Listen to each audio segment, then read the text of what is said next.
Survival. Something so simple, and yet something we take for granted in this game. There are many ways of saving yourself from the brink of death, such as a totem analogy, or even something so simple like a water bucket. And even if we do die, so what? You respawn, sure, there may have been some lost items, but you can always get more of those, right? So what happens if we put the concept of survival to the ultimate test? Hardcore, something that I am personally extremely inexperienced with, as I've put absolutely 0 hours into this game. So let's dive into these 1,000 days and see how I survive. One world, one man, and one life. No do-overs, no restarts. Please enjoy.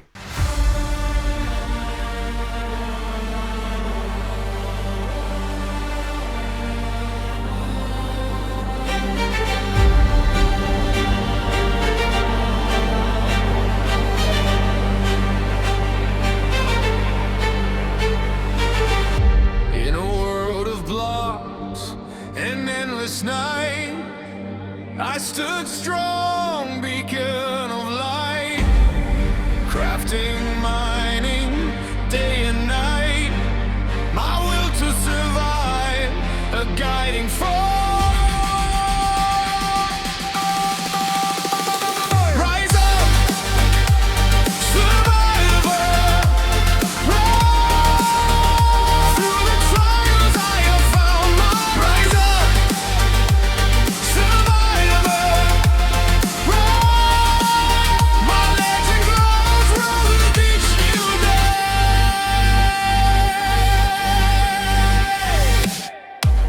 From the depths of caves to the highest peaks, I have faced the dangers and made it through the week. My armor's worn, your tools are true. A hero's journey only just begun. Rise up, survivor. Rise to the storm, you feel your soul. Rise up, survivor. Rise, your legend grows with each new day. The ender's call, it echoes strong, but I'm not alone. I've made it this far. With every block, a story is told of my courage and my will to hold. Rise up, survivor. Rise through the trials you found your way. Survivor. Rise, your legend grows with each new day. Now I've made 1,000 days strong, a testament to my will to survive. My name will be known across the world forever.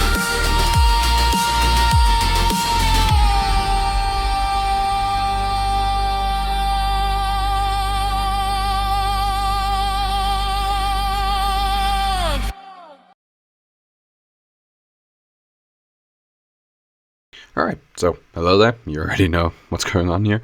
The series started all the way back here where I did my very first intro, which this still looks so weird looking back and seeing the, I guess, starting of this world, seeing the mountain, not seeing all the stuff that I've created.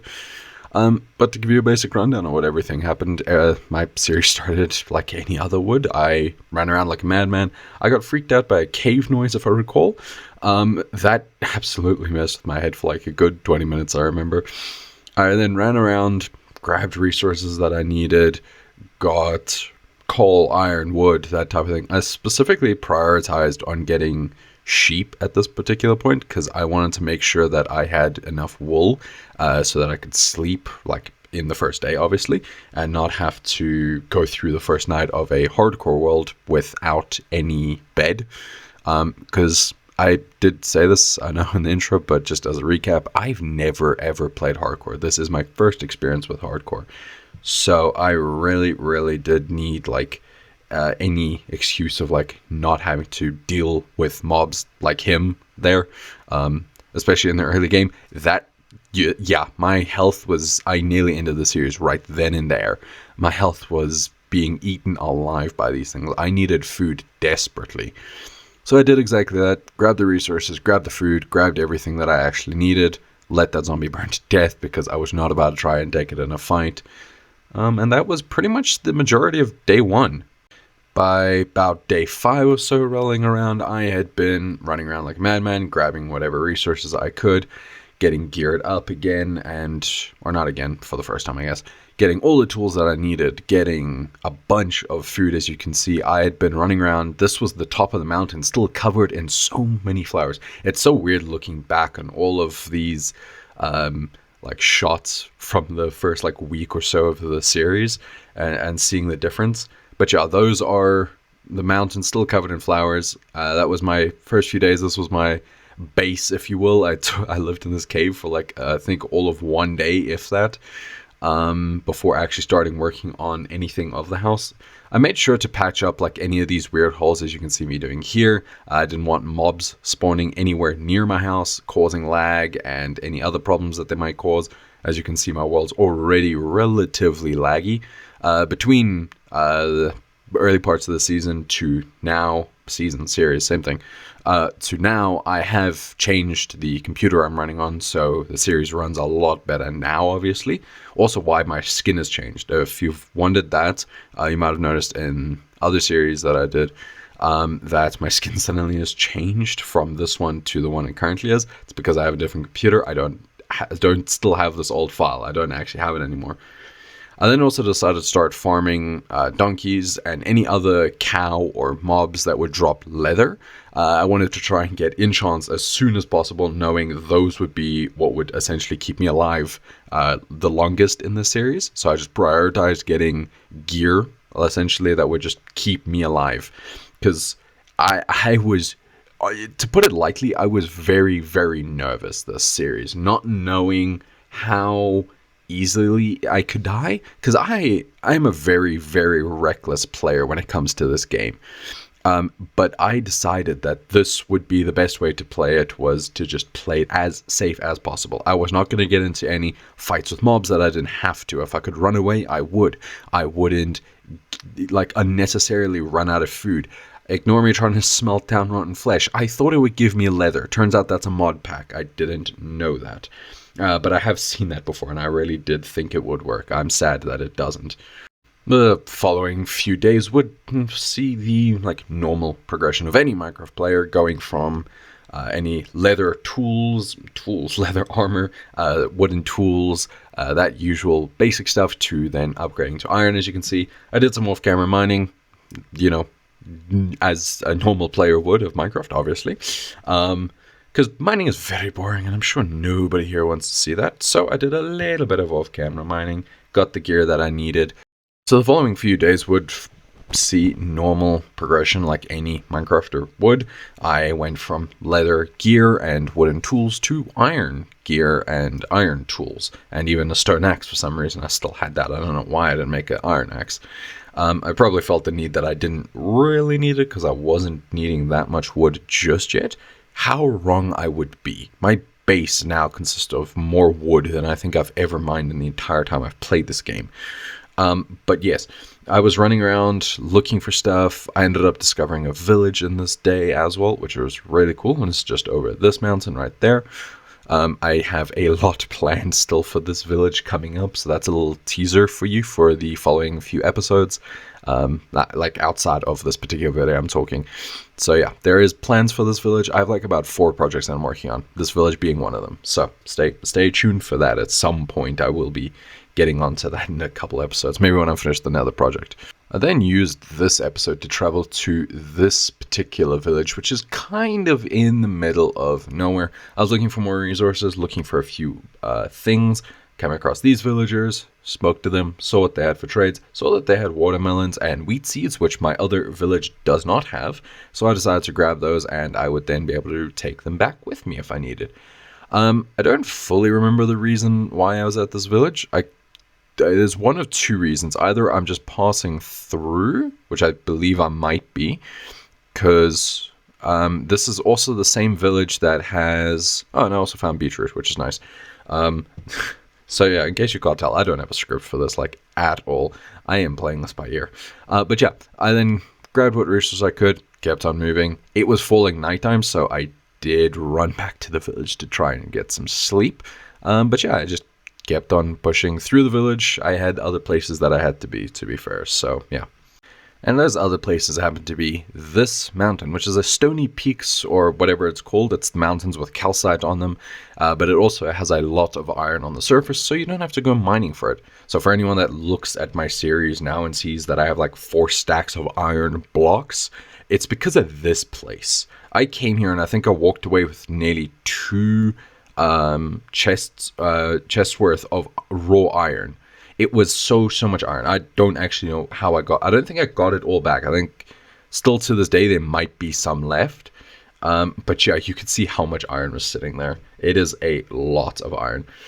And coal, which was the main reason why I went, because I didn't want to really be using coal to cook food and waste coal like that. It just seemed better to use a campfire, which is why I had made that so early on, because there are only 1 coal and then it's an infinite fuel source. So it just seemed more cost efficient, if you will, or whatever you want to call it.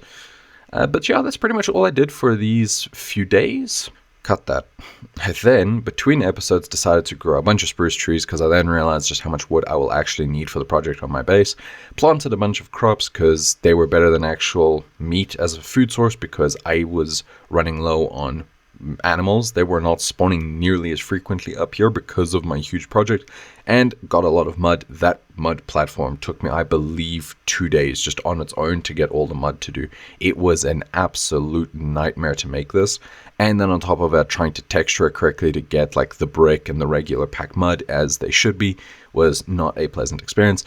The dirt column in the middle there was so that I could mark out where the like main pole going upwards through the stairs should be. That is my spiral staircase that goes down. Once again, it looks so weird looking at my house like it is. Also, the reason there is such a layer down portion like this, that you see it like coming down under the stone layer, is so that I could put glowstone and everything under it so they would light up the floor and stuff. I got another portal running. I hadn't been into the nether yet. I didn't know where anything was, which personally was scaring me more than anything, not knowing what was through that portal and knowing that at some point I was going to put myself through that portal, like right now. I was not ready for this. My heart could not take this. I was very nervous. And of all places to spawn, I spawned in this nightmare. It was not fun. It was extremely laggy, especially on my older machine. So that was not a lot of fun to be stuck here. And I was trying my best to block this off so that no skeletons and no ghosts could get to me. Because I, also didn't be smart enough, or wasn't smart enough, and didn't bring anything to block or rebuild, I should say, a nether portal. So if a fireball broke my portal for one reason or another, I was going to be stuck there. I didn't have gold on me either, so I couldn't even trade for piglins to give me a fire charge. I would have just been straight up stuck there permanently, which in a hardcore world, not ideal. But I built my way out of it and blocked off what I could and got home safely, enough at least. I then soon returned back to the house, where I grabbed as much resources as I could so that I could begin construction of my base. As you can see, I've got stone stairs and a bunch of wood so that I can do the walls of the spiral staircase, which will go all the way down. The platform I'm currently standing on there was what's going to be in line with the living room area, and this whole underground section would have like a pattern going down it, hence why I had the stair blocks, because they were needed to like make a detailed part here. As you can see me putting in the did I call these stone stairs? I just realized they're tough. But yeah, I was placing in tough stairs, which would then have shroom lights in the middle of them to create this very nice glow, and that was repeated throughout the whole spiral staircase. I ended up putting torches in as a temporary block because I didn't have shroom lights, but this gives you a general idea of what it would have looked like. That cobblestone layer is the very end of it, so these are the bottom of the stairs, which would then like go downwards into whatever is below my base that I build. Then after, some time, I'd finally gotten all the spruce wood in and the stairs going down to my brand new area for an enchantment room, which, as you can see, I had hollowed out between episodes, which took me a very long time. I also got a little carried away and took out one of the corners that didn't need to be removed, but it doesn't really matter. I don't even remember if I filled that corner in. I'm pretty sure it's just a hollow corner, which might have mobs in it now, so that's concerning. But yeah, I did eventually notice and left it, I think. But yeah, I cleared this whole space out with the intent of making it an enchantment room. The general plan was it was going to have a glass fog effect, which is what I was explaining here. It'll have that very basic glass fog effect, which I then wanted to put end rods in so that it would look like there are stars below you. And actually, now that I think about me saying that, I don't even know if I've done that. I haven't seen my enchantment room in nearly a month. I haven't gone through my enchantment room in so long that I genuinely don't know what my enchantment room looks like anymore. Maybe I should do a house tour. I suppose this kind of serves as a house tour, me running through. I don't remember half the stuff that I've done in my base because most of it was so long ago, and most of it I don't use anymore. I use the bedroom in my house. I don't use the downstairs. I haven't seen the downstairs in so long because the upstairs is just open, so I fly through there. I had a lot of sand, as you can tell, which I mined mostly off camera and killed a bunch of squids off camera. All of this was to make concrete because the walls needed to be black. So I was making a bunch of black concrete for all the walls and stuff. And I had a bit extra sand there just so that I could make the glass, which I needed for the fog effect. Some hours later, I had finally filled in all of the black concrete. The torches now floating were a lot more obvious where they were. I could a lot more clearly see them too, which at first I hadn't. The stairway was also, as you can see, is a bit wide, which funnily enough, my creative mode copy of this world had the stairway a lot thinner, and I actually liked it when I originally built it as a 2 wide stairway, but now looking back, the 3 wide stairway that I've made here on this world looks so much better. It does mess with the little pattern I have in the wall, because it's no longer than an odd numbered pattern, so I had to make the pattern even. I managed to get an enchantment table between episodes. I had enough diamonds to do that. I had enough diamonds to make a diamond pickaxe. And it was at this point that I decided to set up as much of an enchantment setup as possible so that I could get an enchantment on my diamond pickaxe, preferably fortune, so that I could go mining. I then spent some time kind of mapping out a general idea. Similar to the sigils that fly out of the enchantment table, I wanted to have the word enchants written into the walls of the enchantment room. So where I was standing was where the glass floor would be, and then in line with that, so starting with the floor leading up to the roof, I wanted the letters to be the size of that chunk of the wall, and each wall would have 2 letters on it. I was lucky enough to be able to get Fortune 2 on my pickaxe. I just need a little bit of lapis, which I didn't have on me at the very moment. But I was lucky enough that after a very brief second, I was able to get a very decent pickaxe as my first diamond pickaxe. I was very happy with this.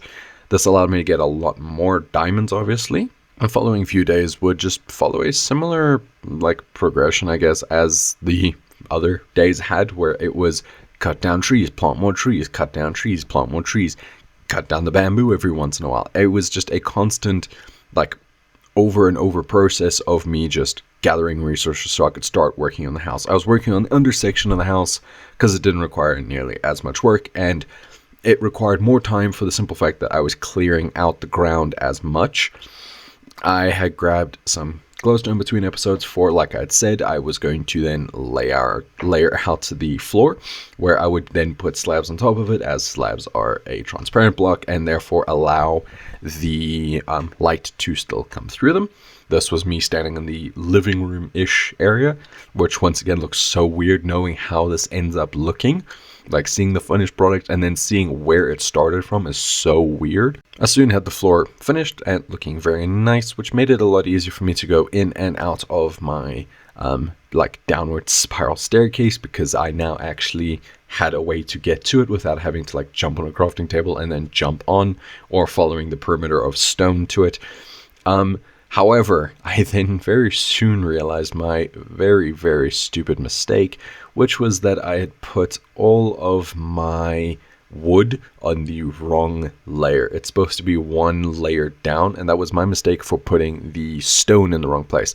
I wanted that stone just to mark where the like layout of the house was, but after a few days I'd forgotten that, and I put the wood in line with the stone. However, it should have been one block lower, also should have been the glowstone, and the entire spiral staircase should have been one block down as well, which also means the enchantment room should have been one block down. It messed with everything in this house that I had put that floor in the wrong level and worked off of that as like my essential like thought. Because this whole room that I'm walking through now, I ended up having to go through, strip it, and push it down just by one block. I left the enchantment room, obviously, because I wasn't about to tear this all down.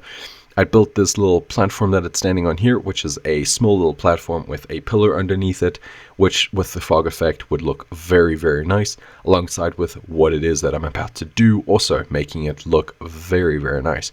Basically, here I am dropping in to place a whole bunch of dirt down with firefly bushes, which would then give off these like firefly particles flying about, which would look very similar to the sigils that come from an enchantment table, and therefore would look very, very nice floating around a enchantment table, making it look more magical, and the whole room would almost come alive. You can see, even as I'm putting in the carpet here, you can see the finished product of all the firefly bushes, of their lights floating around. Because the problem with the enchantment table is their sigils only kind of stick to the table itself, whereas the firefly bushes spread around the whole room that they're in, which makes things a whole lot prettier and just overall looks so nice. They also, when you walk away from them, they go away. So when you come back to that room, they suddenly like come alive, and then suddenly they're just there. Whereas prior to being in the room is just the enchantment sigils, and that's it. So it looks like as soon as you walk in, it matches how the enchantment table book follows you. It also kind of just like comes to life when you walk close to it. So do the fireflies, and it all just like ties together so nicely, in my opinion. The following video would follow me building a storage room. As you can see me running a short time-lapse here, showing a very, very fast-paced time-lapse, I will say, because I was trying to get a lot of work done here.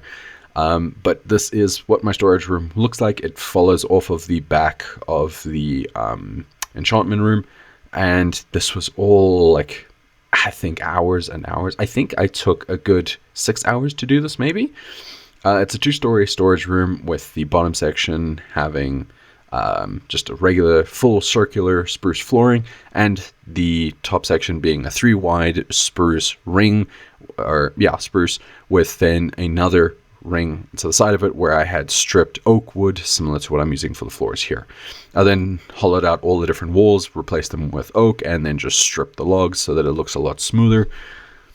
And I pretty much repeated this for everything. The chests went into the middle section. The reason these are 3 high is so that I could throw in slabs, as you can see me doing now, just so that the chests on the top row would still be able to open. The following days of the series would then see me filling in all the chest slots and then building this little framework of cobblestone that you see here. The reason behind this was I wanted to build essentially like a little mural on the ceiling. Also, ignore the room behind me. I will get to that in a minute. However, as you may notice, the ceiling of this storage room is very, very dark. Also, ignore the slimes. This, for whatever reason, falls into a slime chunk, and the only way I would be able to fix that without ruining the aesthetic of the room is by lowering the floors. But since some of the blocks are solid blocks and not half slabs, that's not the easiest to do. Anyways, again, mentioning the darkness of the roof here is I don't exactly know how to fix this without making, again, the aesthetic kind of ruined.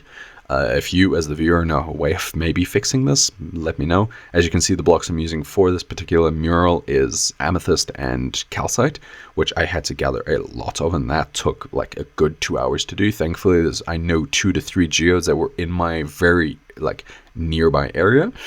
From when I was using that like mining strip that we saw at the very beginning of the series. I mined straight into a cave and found 2 geodes in it, which was very lucky. And then another one like in the similar area. So yeah, really lucky there. But regardless of that, these blocks are not like transparent blocks. So there is no way of having light shine through them. And for that reason, there is nothing I could have done. To better explain, though, what this little picture on the ceiling should be, it was a yin and yang symbol, which I'd actually seen someone else do, and that's why I got the inspiration to do this, because it looked so nice.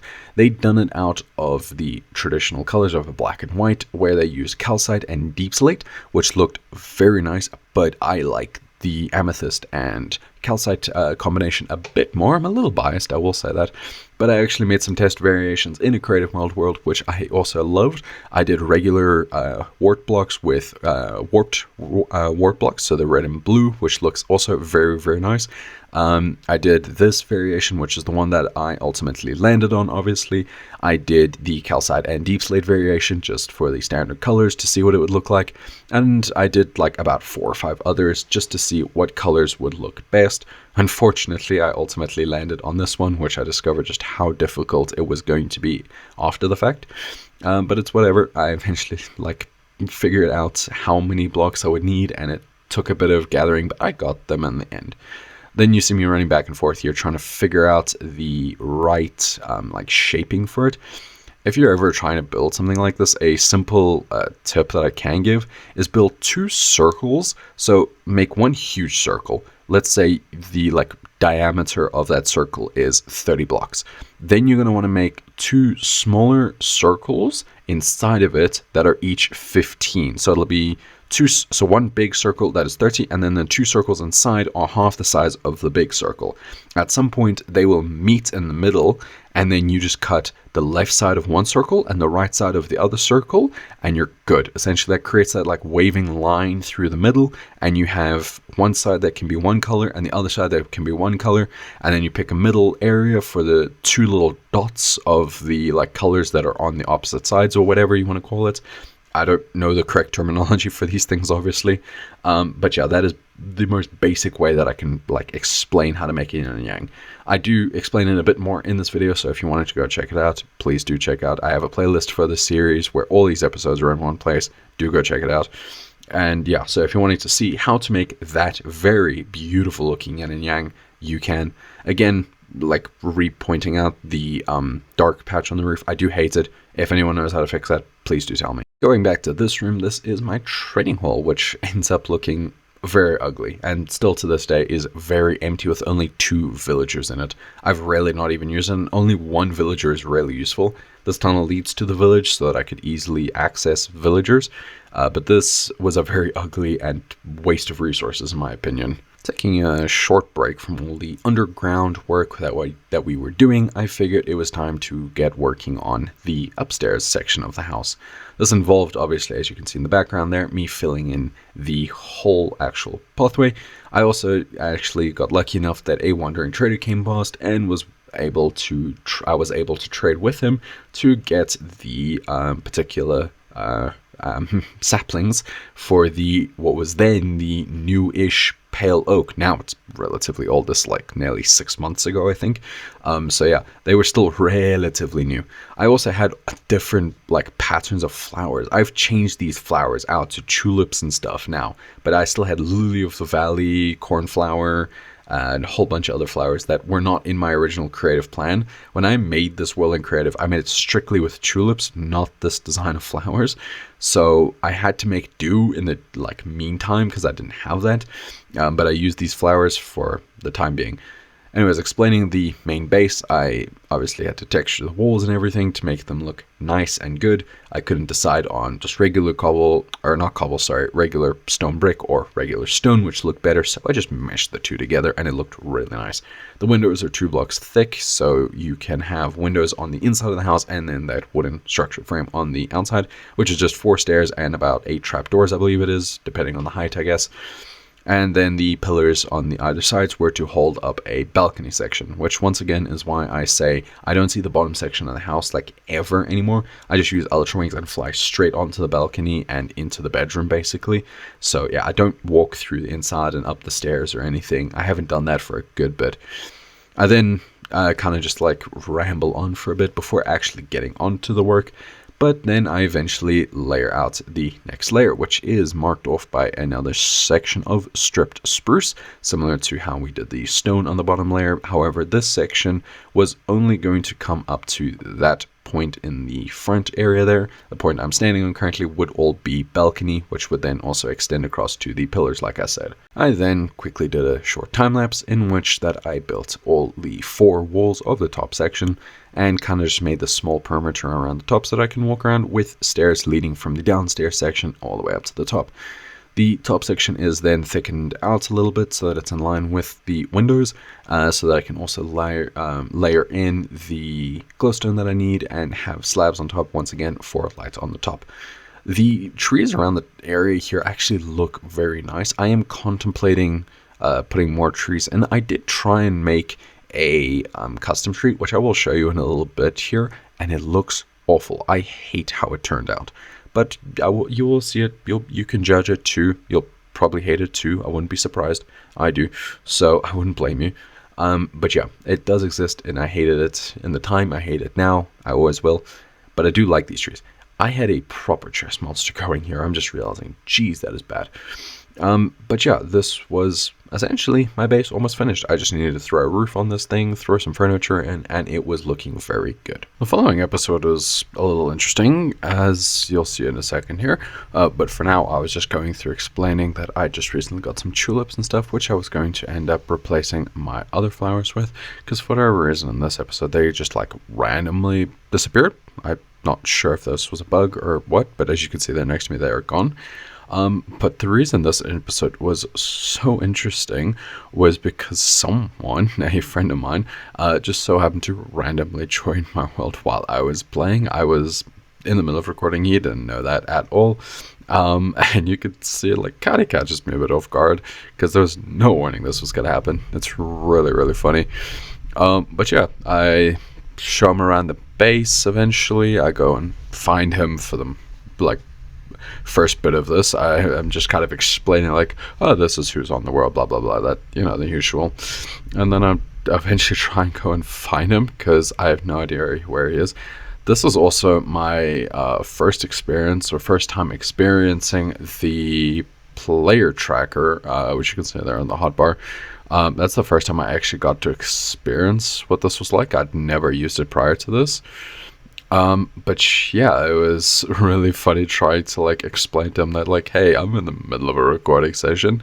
But then I ended up, like I said, just showing him around the base and showing him what we did. So basically just going through like, yeah, this is my house. This is what I've been working on for the last, I don't know. I still don't know how long I've been working on this because I don't see a day counter. So, you know, probably close to 100 days or 200 days by this point. I actually don't know. I was explaining to him that my flowers went missing for some odd reason. Just kind of took him in, showed him around. He was very like laggy, as you can tell here. I don't know why that was. But also between episodes to basically explain, you can see I've also fixed up the roof there where there is now a solid floor that I'm currently working on, and it's got the stone and stuff for the roofing of that layer. I'm currently outlining for an attic, as you can see up there. I'm showing him the balcony and stuff that I worked on, which all looks so good. I'm so happy with how this turned out. Shortly after he left and stuff, I continued working on design and stuff. So as you can see there on the left, I made an entire kitchen area.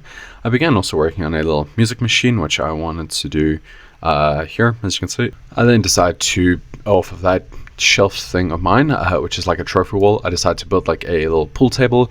I used buttons for the cue balls and just trapdoors to neaten it off for the walls and stuff, as you can see.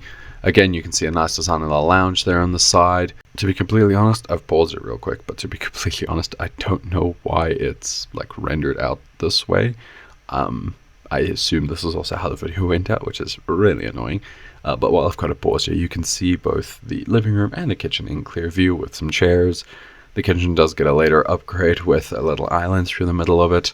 But yeah, I've also since added the day tracker, so you can see I'm at 208 days as opposed to like 100 something that I thought I was on, which is nice.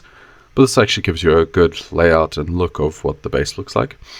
Also, for those of you that wonder why I keep a water bucket in my hotbar, it was just for like more the early part of the series before I got like totems and stuff. It was just like in case I fell off of something like really high.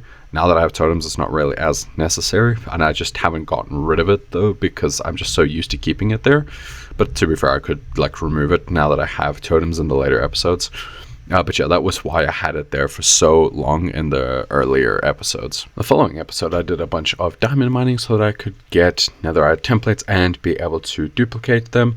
I nearly died multiple times because of that stupid piglin brute. Also, this is one of, I believe, 2 episodes in the series that had an audio problem. I had to re-upload it, which was really frustrating, but I was on holiday at the time and there was nothing I could do because this episode was like way back in October, I believe. So I had to just leave it until I got back and could not fix it. I was able to obviously get rid of that piglin brute who was causing me so much trouble and grab the template and get back to the base. But yeah, this was not a fun little journey to go on. Shortly after returning back to the overworld, I got myself a copper golem. I actually got 2, but the other is still oxidizing.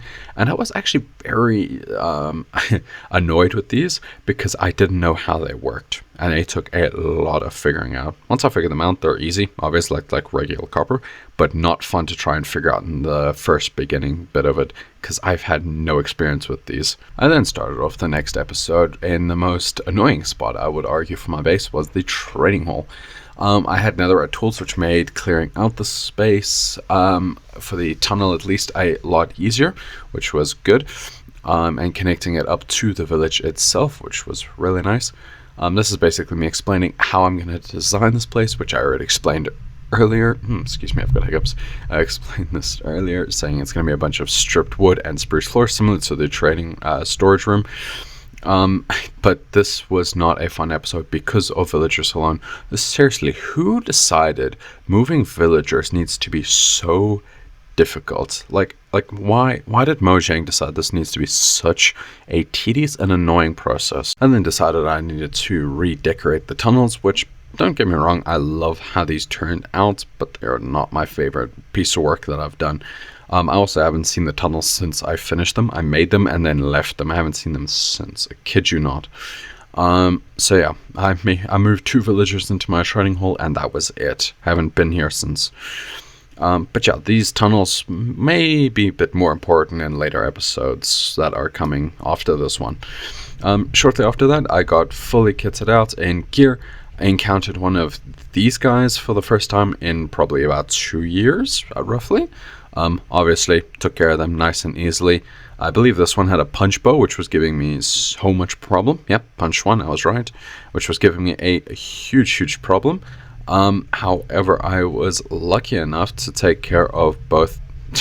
If I wasn't such a bad shot, I was able to take care of at least 2 of the riders and leaving the horses alive, as I have since managed to trap these 2 horses in their own little stables. I would then later build a nice little simple breeding system that I've built so many times that I didn't even need a tutorial at this point.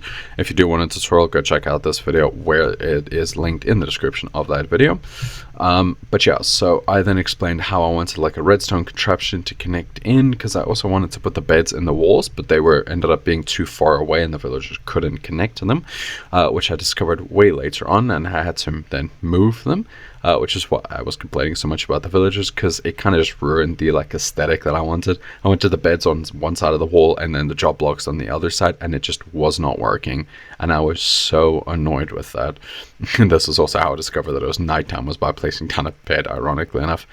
At this distance, obviously, the village would more likely connect to it, whereas if I tried to put it in the wall, it just was too far away, unfortunately, and the villager just did not care that it was there. After nearly an hour's work, I eventually got all the villagers in the areas that I wanted, with the job blocks and stuff all connected to them, and finally the village breeder was working as intended and worked perfectly. I also already had managed to nearly break my netherite pickaxe within 1 day of having it. I'm gonna start off day 283 with me saying, yes, I made an enchanted netherite hoe, don't judge me. But anyways, we went to this ancient city, and I was there for a multitude of reasons. 1, I needed a bunch of XP. 2, I needed, well, really everything that this place had to offer. I was not having a lot of fun. I'm going to skip most of this part of the video because there isn't really, a whole lot that happened. I was sneaking around, I was being quiet, I was doing the usual stuff you do. I got chased around by multiple wardens. I spawned, I think, I put a counter on this video, I think, and I counted, I believe, 5, maybe more wardens that I had to keep running from. So that was not fun. And some of them, I don't even know where they spawned from. When they spawned, it was a genuine fear because they just appeared and I don't know where they came from. So that was not pleasant. Yep, there's the first strike already. That's either it spawning or me getting hit with the effect. I'm actually not sure what happened here. But yeah, this was not pleasant. This was horrifying. Even being just like on regular like ground anywhere, I knew where the sensor was by this point because I was trying to get to it to take it out, and I was stressing trying to just take care of it. So yeah, not my fun idea of there it is right there. Not my fun idea of spending a day in Minecraft. After finishing up with that and returning to the base, I checked on my copper golem just to check that he was okay. Went to my storage room, did some enchanting with all the XP I'd gathered, and that was pretty much the end of that day. To start off on the 300 days, I decided to hit the nether because I figured I had enough gear and good enough gear that it was time that I hit up the Ender Dragon. There were a couple close calls here, if I recall. I even pulled a Wither Skull while I was here, which was really, really lucky. I successfully got a couple Wither Skulls, I think. I don't think it was just the one. But regardless, the one that I did get, I know I ended up putting on display on my trophy shelf. I also... Jeez, that's a really good bow. I forgot about that. I don't know where that is in my base now, actually, now that I think about it. I ended up slabbing up this place just so it would reduce the fact that it's ruining my rates of spawning blazes, which is the main focus of why I was here, obviously. Shortly after finishing up in the nether, I returned to the overworld where I entered an acacia village, which happened to be raining. And also, if you remember, this is the same acacia village that we saw earlier on, where I passed right through to go to the Stony Peaks, or whatever that mountainous biome is called, which is just over that hill that I'm looking at for another 1,000 blocks straight. There's even a mesa biome right behind it. Now that I know that that's there, that might actually become a new place that I need to visit. But anyways, I ended up taking this little block that I'm standing in and digging all the way down and eventually hitting the stronghold itself. It didn't take me long to find the main portal room. After that, I decided to block off that portal room so nothing else would come in from behind me. And then with the gear I had, which was the bow, a sword, and even a trident just for safety, because why not? A weapon that you can throw that can then come back to me is always a weapon that I actually enjoy. And for that, it's better. I organized my inventory so I had swords, blocks, water buckets, pickaxes in case I needed them, bow and arrow, trident, and then food and even pearls just to be safe. I just had that all on my hotbar so that I was ready to go, and I then just, took on the dragon, I guess. One constant I will say about the Ender Dragon is it is not fun to fight with. That is in easy mode, normal mode, or even hardcore mode. This thing, it just wants you dead. She is not friendly in any means at all. I remember in the August series how many times I died. I had to end up doing like a death counter just because I died that many times that I figured it was necessary. I ended up getting a few good hits off every now and then. a decent amount of good hits for the simple fact that my sword is just doing so much damage. I completely forgot how bad Dragon's Breath like does damage to you, and how much I ended up spending running around this place and trying to stay away from her, because I was not wanting to take the fight with her breathing on me like this. About a day later, it took me that long, but about a day later, I eventually would kill the Ender Dragon and be successful. As you can see, this was taking me quite a while. I was struggling properly here. You can see obviously the full clip of me actually taking down the dragon on its own separate video. The annoying thing about the Bedrock Dragon, I will always say this, is that it seems to come down in quarters, if you will. So it lands for a set amount of time and you can do a set amount of damage, but the second that you've done a quarter amount of its health, no matter what, it will fly away. So you do 1/4, it flies away, 2/4, it flies away, 3/4, and it's gone, and then 4, it's dead, right?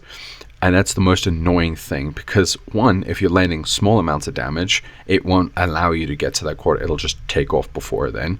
But if you do land a quarter amount of its damage, then too bad, it's just going to fly away.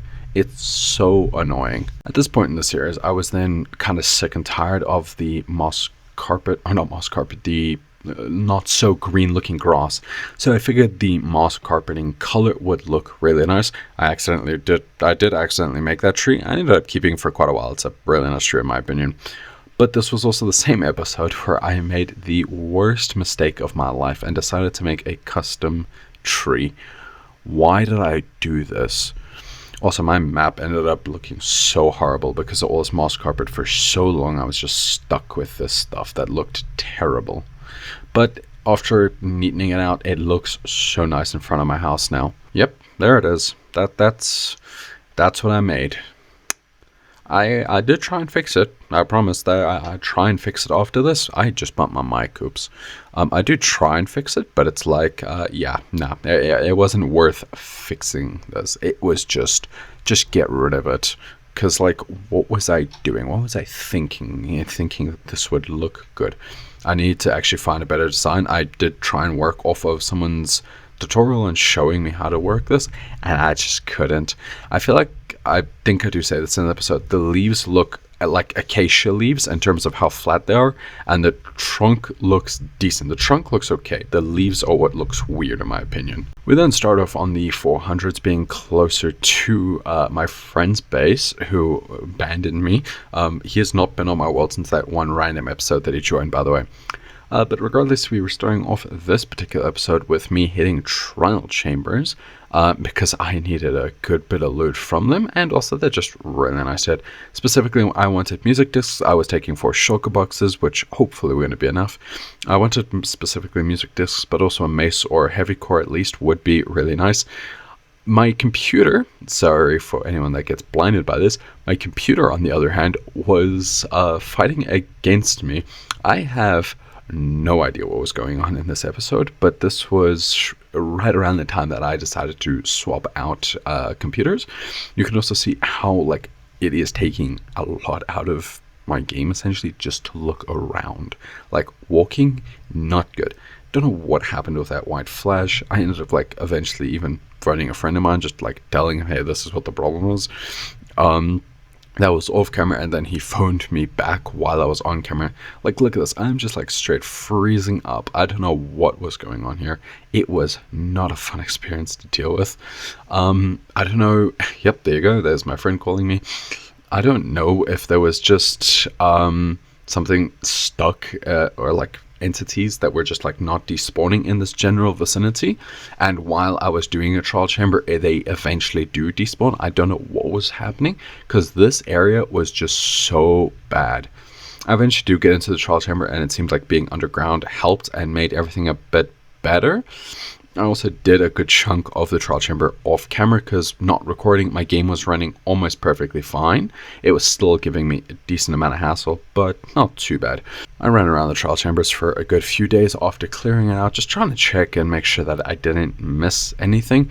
I then ended up running time-lapse just so that I could get through this and speed through it a bit quicker. I kind of forgot I was doing a time-lapse at some points, and I actually tried to like speak to camera, which is why you see me like staring into the camera while I'm running there, because I genuinely forgot I was doing a time-lapse, which is so funny to me. I built some nice stuff out of chests, as you can see, built up to other layers that I discovered were there to take them on. I took on baby zombies, I took on strays, which are the worst. These guys, however, are just as bad, especially when you have slowness and you can't escape them. These are the things that will end a hardcore series, I tell you. These things are not fun to fight. Shortly after everything was all said and done, I decided to go through some vaults, pull some loot. I got some decent stuff. I got the bolt armor trim, which I've been wearing on my armor ever since, and even some of the music discs which I've been wanting. In fact, I'd never heard this music disc until I got it in this episode, and it actually might be one of my new favorite discs. Maybe second favorite to another one that you get in the trial chambers, that blue one. I forget what it's called. It's a really nice one from here, though. They're like completely like it matches copper blue. Yeah, that one. That one's very nice. I forget what it's called. But yeah, those of the 3 discs you get from the trial chambers, that's my favorite, with this one that I've just pulled now being probably my second favorite. So shortly after coming back from the trial chambers, I was still struggling pretty bad with the lag, as you can see, but I decided it was time to crack on and get a factory going. I had a few plans already in works and being like blueprinted out on a creative mode world, so I figured a factory was really fitting. I'm now looking at this place and just realizing how small the factory area is. You can also see in the background where I took a lot of the moss and started lining it up on the mountain to make the whole mountain look green, and I think this still looks so good. The factory, again, going back to that, I'm just realizing how small it looks. I'm also just realizing, this is the point when I realized in the video that I made a big mistake, where I had to redo a pillar, which then resulted in me having to redo the entire factory walls. This was not fun to do. I've since done it, obviously, and had to redo it even after that, because I made another mistake on another section of the wall, which I left out of the video completely. So yeah, a little tidbit for you, I guess. You can also see the failed experiment there behind me of me trying to get music discs via TNT, which I've since discovered has actually been patched, or at least I believe it has. I've seen people saying that it's been patched, but I don't know. I've not tested it since I did this. But I was trying to get a bunch of music discs and it just did not work. I was so frustrated that that did not work because I so wanted a collection of discs. But regardless of that, it didn't work and I'm sad, but it's nothing I can do about it. I continue working on the factory, creating this like outline for the doorway area, which I really do enjoy. I know I'm saying this a lot, but this place looks so small. Like, given the amount of work I've put on this in the last like 4 episodes or so, it's so weird seeing so like little progress right at this point versus how like I know it now, the like difference of them. It's so odd. Shortly after finishing up on the bit of the factory that I was working on, I decided to work on a wall design. I don't remember why I had tabbed out. I'm not sure if that was a mistake. I'm just seeing myself doing it and completely forgetting I ever did it. But yeah, so I decided to construct a wall here, which I was struggling with for one reason or another. Eventually getting it done. To simply explain why I used old or like fresh copper, I guess, if you will, the orange copper, at least I should say, is because I wanted to slowly oxidize. I explained this in the video, but just to explain it again, I want the effect of it slowly decaying and oxidizing over time to show a like passage of time for the building, so it makes the build in the world look aged, right? Like, even now, looking at my build now, the roof of my factory has copper blocks on it. They're all blue, and it's because that I built the factory nearly 500 days ago. I built that roof on the factory nearly 500 days ago now, hence why it's blue. It shows just how old that factory area is. That's why I did it, and to me that's such a cool concept and looks good. And even now, I've just paused it quickly, but even now, seeing this copper, seeing it be orange, and knowing how this is like now blue for like, you know, nearly 500 days later, seeing it blue is still such a cool like concept and like showing how the building itself ages. I love this trick. I don't know where I learned this. I don't know if I explained it in the video who I actually saw doing this, but I know I've seen some people do this and I absolutely love it. So I wanted to give it a try, and I'm so happy with how it turned out. The following few days would have me creating this stairway in the side of the factory, in the floor of the factory actually, going all the way underground to connect up my factory to my storage room, which just made the most sense. You know, you create a lot of stuff in a factory, you want to get it to the storage room immediately. So instead of having to go up to the house, down the stairs, past the enchantment room, and then to the storage room, I just connected the two together. And to be fair, I'd always planned to do this from like the day one of making that storage room. I knew I was going to connect it to some build. So I actually just like had the idea of having it connected to like behind one of the stairs. But this tunnel is actually a really funny story. I have another friend that joined this, well, the same friend that I was on the phone with, and he flew down this tunnel with his set of Elytra rings, and needless to say, it didn't go so well for him. He can't play on this world anymore, so that's really funny. But yeah, I don't know. Wow, it is really bad. My stuff is lagging badly. To simply explain what I was making this tunnel just over and over and over. I was doing like a copper ring, and then I believe 6 blocks of deep slate in terms of length, and then another ring of copper. There were stairs to make it look more circular. Obviously, it's polished floors, bricks for the wall, for the copper at least, and then it's 4 blocks of chiseled and regular copper, and then stairs, and it's all blue oxidized copper. I left it obviously unwaxed. It didn't make a lot of sense to wax it. I didn't need it waxed. I also didn't have that much waxing to do it with. I also add trapdoors onto the sides of the copper layers just to make it look even more circular. I just think that helps a little. The start of days 500 would actually see the almost completed factory. Again, like I said in the earlier clip, this roof still being orange is the weirdest thing to see, considering for me this is like completely blue. Also, I remember building this and thinking this is like one of the tallest, biggest builds that I've ever built. And it's insane to think that, because I could fit this factory probably 10 times over in the project that I've just finished working on in the Nether. So it is insane to think that I considered this a big build back then. After a couple more touch-ups and finishing touches, or whatever you want to call it, I had another section of the roof done, and with that the factory was finished.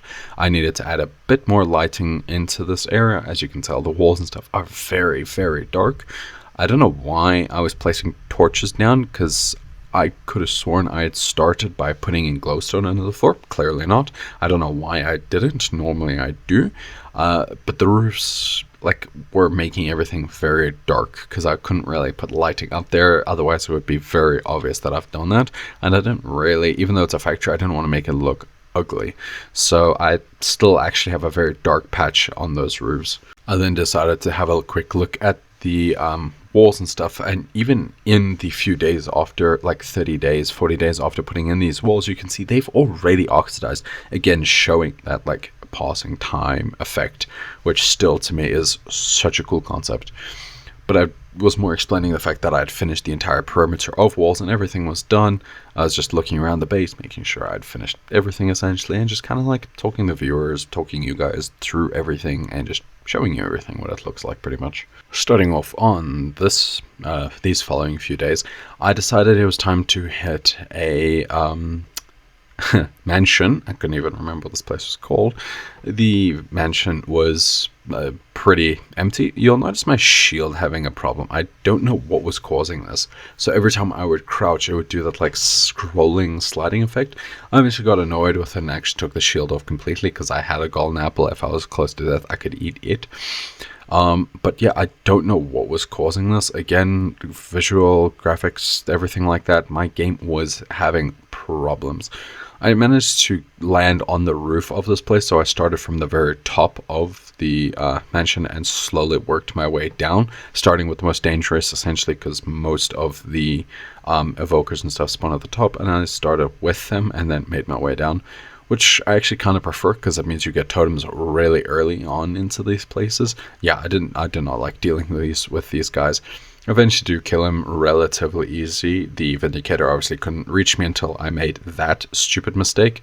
I did panic just a little bit, but I'd managed to already kill the other one, so it wasn't too much of a stress. I just did not like dealing with Vindicators. They are not fun to fight.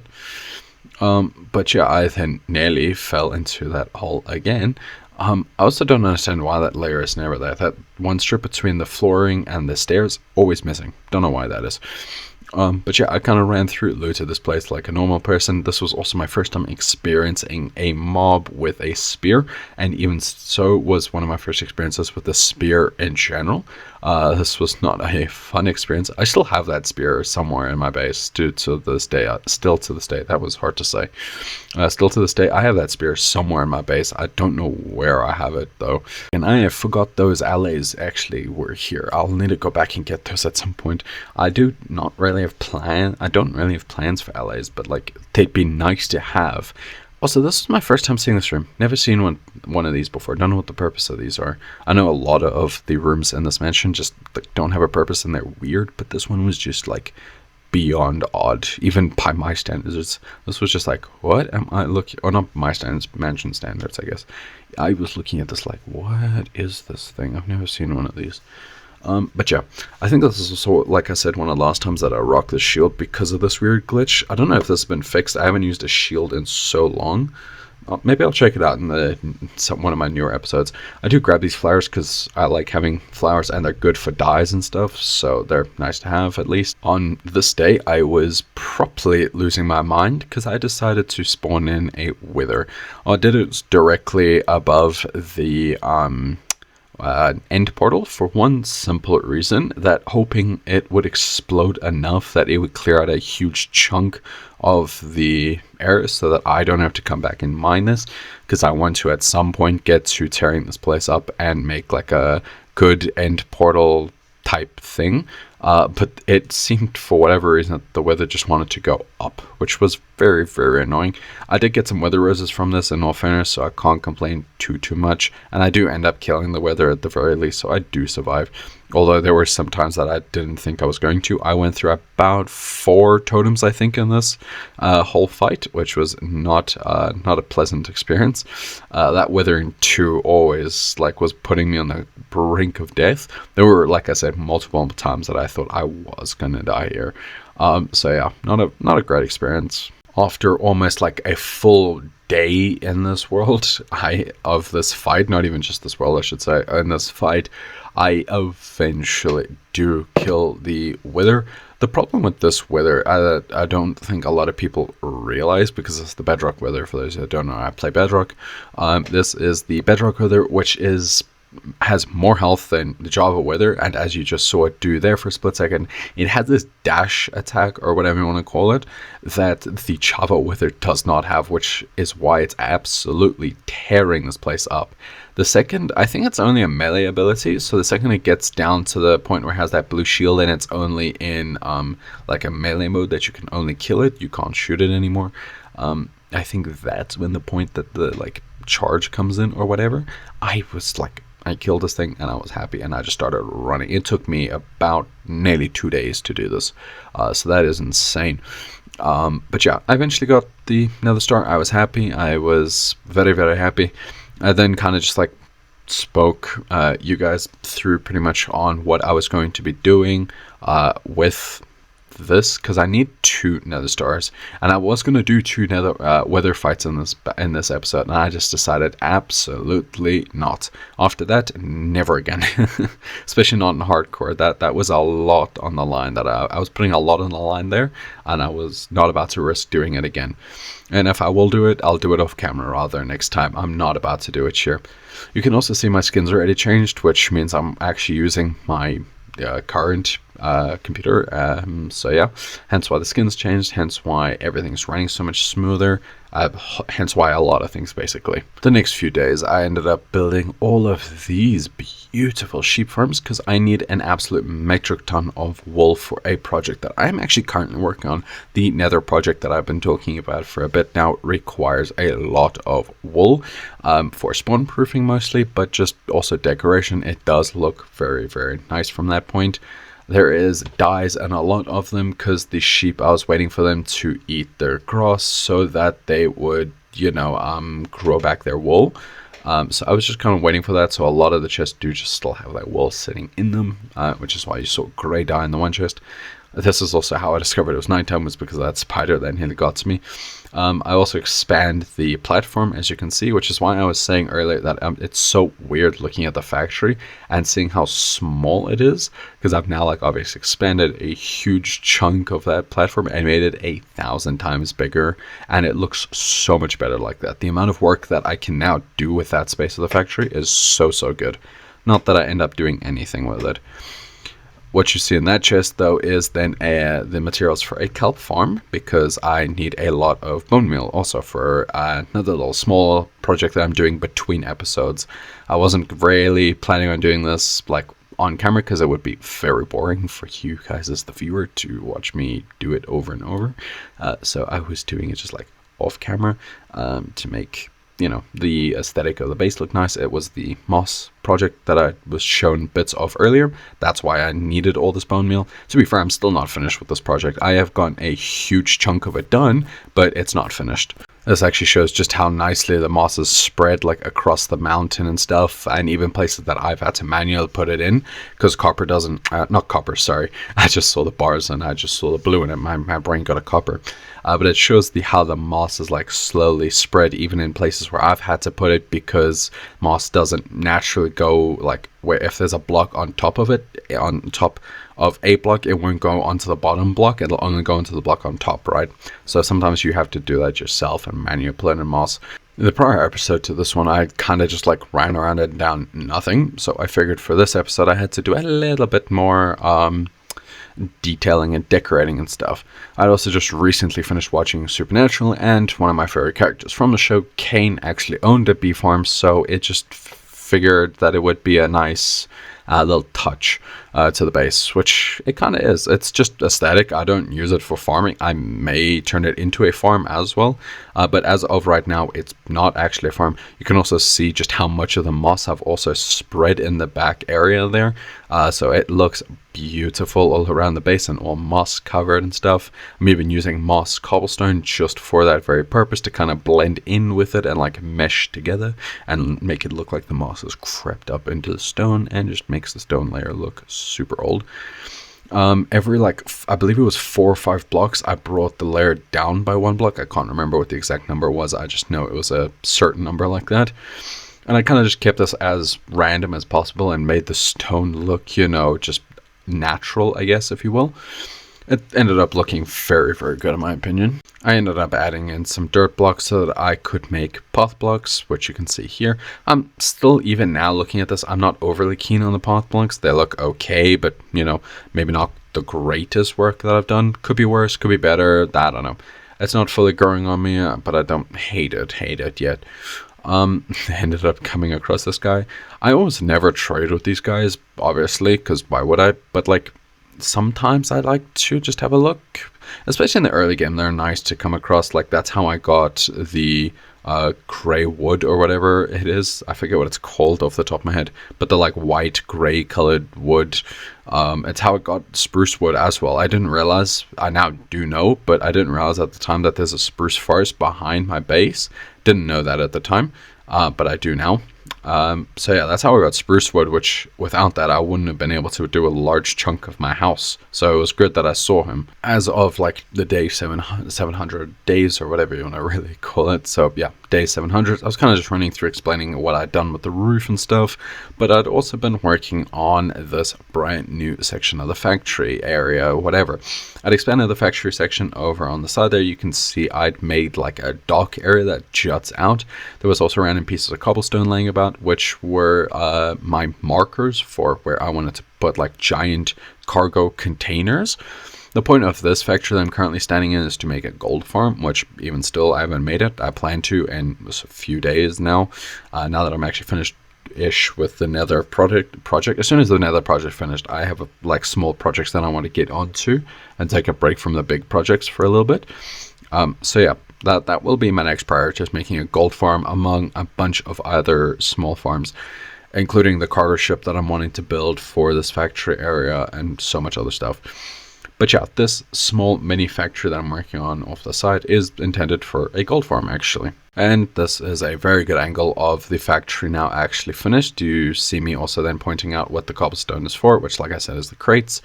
But yeah, that is the factory completely finished. Also with the copper roof, just to tie in with the other one, just for uniformity and to look nice. Starting on the 800 days here, I decided to actually start off this episode in my office area, which is next door to the bedroom. I just wanted to kind of show off the map so that you could see how far the moss has all spreaded. What am I saying? Spread. Just again, I cleared out a lot of the moss so it didn't look so ugly. Now looking over it, it looks absolutely beautiful. Just looking at that, it looks so good. I'm so happy that I actually did this and made the place look, better. You can then see my base all covered up in moss, and you can see just how far I've spread the moss. All those little dots toward the top half of the map is moss that I haven't cleared out yet. So you've still got all the grass and stuff that's forming on top of the moss, and all those shrubs and azalea bushes and whatnot. But you also see just how big the factory area is and all the trees down there that I still plan to clear out. Because like I said, I'm wanting to make custom trees, and that forest will be filled to the brim with custom trees, which I will learn how to do at some point. Also, that dirt pillar in the middle there marks a skeleton spawner, which I still have not actually used. I'm half tempted to just get rid of the marker at this point, because I don't think I'll ever use it.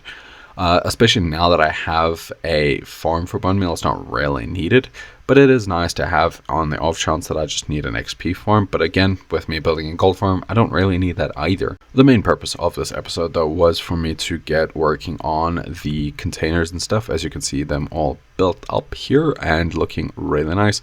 This episode was just more me finishing them off, as I needed to throw on handles on the back of them to for opening up giant doors, if you will, if that was possible, obviously, and adding banners to look like hazard symbols and add letters so that you know what particular item was in them. Needless to say, this process was very tedious and annoying. Me trying to figure out how to write letters on banners is not something that I ever want to do again. It was such a long and lengthy process. It was not fun. Not only was writing them out on banners actually difficult, trying to figure out the spacing of where I would have the letters B was also rather difficult. I was also realizing at this point that I was writing it backwards, considering I was having the R on the right and the E at the left hand side of it. It took me a minute to realize that I'd written it backwards, but yeah, I then do leave it for a little bit and just fix it later.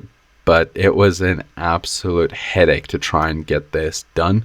But you can see that one says redstone, the other says gold, another says blaze rod, another says silver, and the other red says ruby, which is in reference to the rubies that we should have gotten in Minecraft, where we would have used rubies as opposed to gold to trade with piglins. On the very end of the 800s, nearly on 900 days, I decided to take a venture into a bastion, one that I have not seen in nearly 400 days. The last time I was here was when I went to look for a template for my netherite armor. As you can see, this then has been properly renovated and torn down, which was the main purpose of me actually coming here. I need frog lights for the nether farm that I'm working on, and so I decided to use this particular spawner for that farm. I've also seen people say that this is a very inefficient way to do it. To be honest, I don't really care. I don't need an efficient farm. I just need I think 10 stacks of these, and this is almost, in the time that I've built it, already given me 10 stacks of the particular one that I need, plus 10 stacks of the other 2 types of roguelites. So I don't really mind if it's inefficient. It's not really a hindrance to me. Filling this in was a nightmare, especially with them bouncing around still trying to kill me. I eventually just built a box to trap them in. It was the easiest way to do it, because I was getting chased here properly by them, and also the skeletons and the ghosts and everything else that was spawning. To be fair, I didn't realize ghosts could actually spawn in a bastion. I'd never seen it happen, and I figured there was always plenty of space for them to spawn, but I guess not. It wasn't until I started clearing this place out that I was like, oh, actually, yes, they can. Yeah, it was not a pleasant experience. Also, ignore the 30 golden enchanted golden apples that you see. I explained this in the video, but I hit up a bunch of ancient cities looking for a new ancient city so that I can work on another project of mine. Also, a little thing for you to note. You would have seen me just going into F1 and trying to stand at like a good angle. That was me getting a thumbnail mid-video. I kid you not. You can look at this video. The thumbnail for this video is that angle of a ghost. I kid you not. I genuinely was just like standing there talking to the viewer like it was normal, same time as me taking a thumbnail. It's so funny looking back, and just like I subtly just got like a thumbnail there. And on this lovely day, so it began. The giant column of cyan concrete that you see behind me was the beginning of an absolute nightmare. And now that I'm looking at the day counter, I'm just realizing I spent over 100 days just on one project. That is absurd, even by my standards. I spend a lot of time on certain projects, but I spent 100 days just working on the Nether. Although, to be fair, if you really consider that, I also then spent like 500 days just working on a factory, to be fair, because I started the factory build at like nearly day 400, a little over 400, nearly 500. And so, yeah, I suppose I shouldn't be like judging the Nether build too hard. But you can also see some of my newer farms that I built. Excuse me, that was hiccups. I don't know what's going on with me tonight. But yeah, there was another farm that I built there, which was designed specifically for flower duping, so that it would, I explained it better in the video, so it would give me dye, though, is more the reason of why I was building it, because I needed a mad amount of dye, both for the glass for spawn proofing the Nether, and then for the concrete, obviously, for the roof section of the Nether. I must say, seeing the Nether like in this stage still, almost actually is sad. Like, knowing that where I'm standing below me is still solid ground is insane to think about. I love the fact that I have a water bucket even in the Nether. Like, what did I think this was going to do? Like, this happened 100 days ago, and even I'm questioning what was I thinking. I just was doing this like recently, and I'm like, why? What is wrong with me? Like, that's how recent this was. This is less than 100 days ago, and I am questioning why did I think this was going to do anything helpful for me. But regardless of that, I also way overdid it on how much concrete I made. I did not need 4 shulker boxes of concrete. That was just a little much. I will still use some of this concrete because I need a platform for under the portal. So I will use some of the concrete on that. Or at least maybe not on the platform, but like on the bridges leading me throughout my Nether hub. So that would be maybe a good use for them, but even still, I'm not going to use that much cyan concrete. I'm never going to need cyan concrete for the rest of the time that I play in this world. Starting off on another brand new day, as you can see here, I had just finished off working on the roof. This episode was a nightmare. I kind of wanted the Nether project actually finished before the 1,000-day mark, so I was properly pushing to get this done. Obviously, I didn't unfortunately get it done in time, which is really sad. But I did get a very significant amount of work done, and I feel like I got it done to the point where I'm like, I'm comfortable that that's where I had to leave it, right? Like, I got to a point in the project where I'm like, I'd be happy to leave it here and start back up on the project after this episode comes out.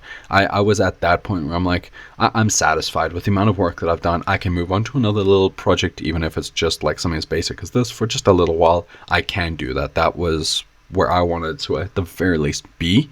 Like I said, I'd prefer to have finished it, but if nothing else, be at a point where I was comfortable to stop for a little bit. And I was. This was pushing the 1,000 days. I knew this project was coming. I knew I was going to do this video, and I was like, get it to a point at least that I can be happy with. And that point being the very point that you're looking at now, which is me finishing off the entirety of this deep slate layer. This took, I think in real life, this took me 3 days to do. This took an absolute nightmarishly long amount of time. Is that correct English? I don't even know.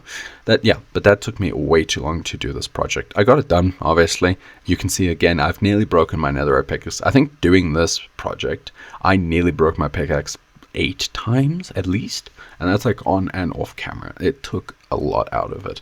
I ended up trading with villagers and stuff. I got more villagers just for this particular part so that I could trade and get enchanted bottles of enchanting, because I didn't have a piglin farm yet, still don't even. But I needed XP just to repair this thing, and the quartz just was like, it was not enough. There were so many more blocks before I'd see like one vein of quartz. It was not enough to repair my tools. So I generally just needed to get like a bottle of enchanting, which is why you see some of these shulker boxes. Some of them actually have like, I think 4 or 5 stacks of just bottles. And I kid you not, I would burn through those. It took 2 stacks of bottles of enchanting to repair my tool. So it was not enough. And on that note, ladies and gentlemen, I would like to thank you all for joining me for this episode. It has been very interesting. It's been very unique. And I've had so much fun putting this together. This has been a whole lot of fun to do. I'm super excited that I did this. But with that being said, that is the end of this video. So please do leave a like and subscribe, as it does help me out a ton. And I will see you all in the next episode of this amazing series. And goodbye.